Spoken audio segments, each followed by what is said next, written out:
Fear is just weakness, hijacking your body's cockpit. To the delight of fans everywhere, the Minecraft movie was a visual masterpiece.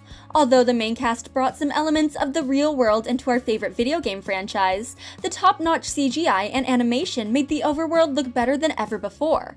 Through Steve's adventures and the Misfits' desperate race to get home before Malgosha claimed the Orb of Dominance for herself, we had the chance to see some of the game's notable locations in a new light. From the villagers' shop in Midport Village to the haunted halls of Woodland Mansion, our heroes covered miles of ground. However, the overworld is a massive sandbox with countless biomes and notable locations, making it impossible to explore them all in the movie. With the potential of a sequel, today's video will be about the biomes and places I hope to see during the Misfits' next adventure. What the hell? Number 1. The End. Throughout the first movie, we have the chance to see locations from the overworld and the Nether, two realms that couldn't be more different. The first movie was about embracing individualism and creativity, things that the overworld allowed to shine. In contrast, Malgosha had turned the Dark Nether into a place where conformity was the norm, and any form of self-expression faced severe punishment. The line was clearly drawn for viewers about where the forces of good and evil resided, but the movie doesn't mention the third realm that many players spend hours planning to venture into. The End is a void-like space with mostly flat terrain and various floating islands. The primary mobs players will find are hostile Endermen and Shulkers. New players would also be in for quite a shock, just like Steve and the other Misfits, as they would need to face off against the deadly Ender Dragon. One of the biggest mobs in the entire franchise, most fans consider the Ender Dragon the final boss of the original game, meaning it would be one of the greatest threats that a seasoned adventurer like Steve has ever faced. There's also a lot of mystery surrounding the End, the miles of open space and the massive creature that protects it from trespassers. The movies have the opportunity to provide new lore to the franchise or to explore the more open-ended biomes like the End in depth.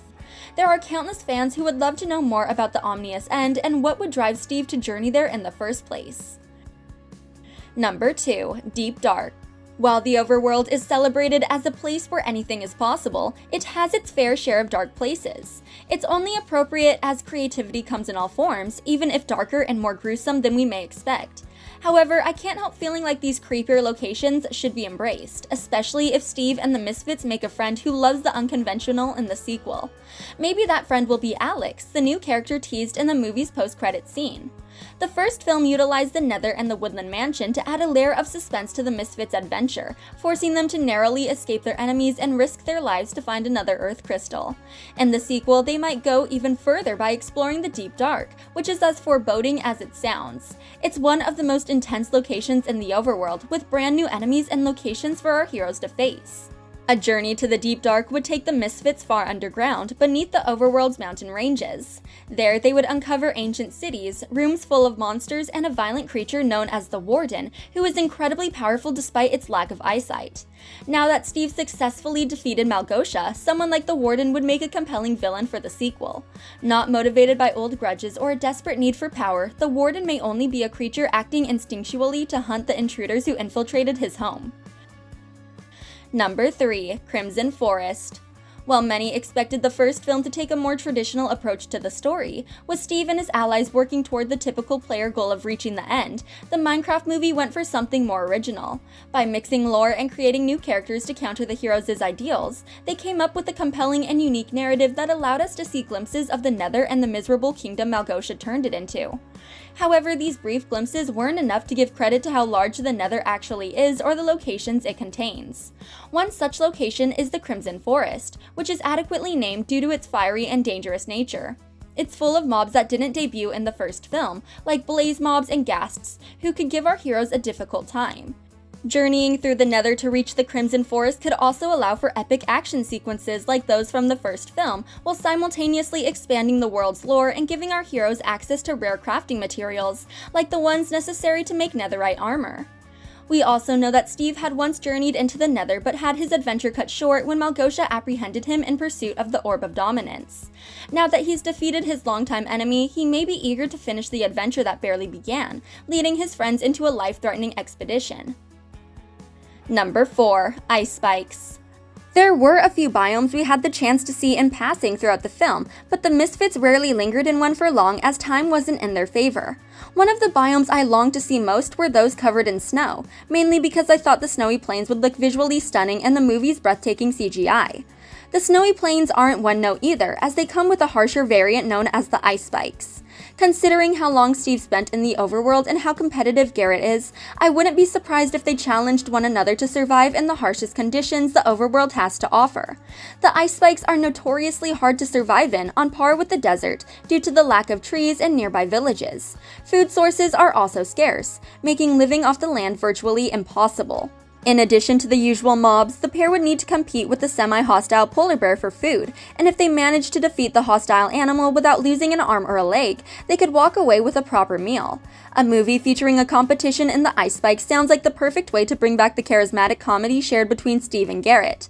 It would also be satisfying to see the other Misfits work together and have a much easier time surviving through the night. Number 5. Mushroom Fields. Minecraft features some unorthodox materials for crafting, but that's part of the fun. With more building and creation methods, similar objects can look completely different depending on who made them.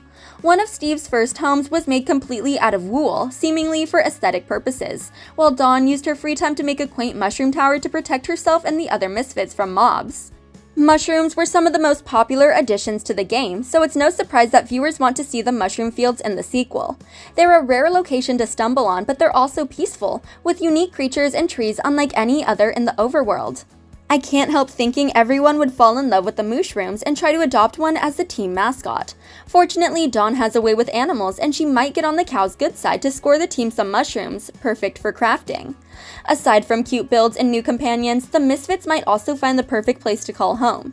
These fields typically spawn as islands in the middle of vast water, and they have the specific property that prevents hostile mobs from spawning on them. Should Steve and the others find a mushroom field, they would make a huge mistake in not taking the time to build a new base. And blades for days. Everything we'll need to make it to Woodland Mansion. With so much ground to cover, the potential for Minecraft 2 is endless. The first film focused heavily on the narrative of a found family discovering themselves in a new land and embracing their potential along the way. There was an emphasis on defeating a common enemy, which brought their team closer together. Now that their bonds are forged, the sequel could focus on what Minecraft has always been about: exploration, creation, and discovery. There are so many temples, ruins, and secrets left to uncover, making the Misfits the perfect crew to find them. Yo, we got a zombie problem!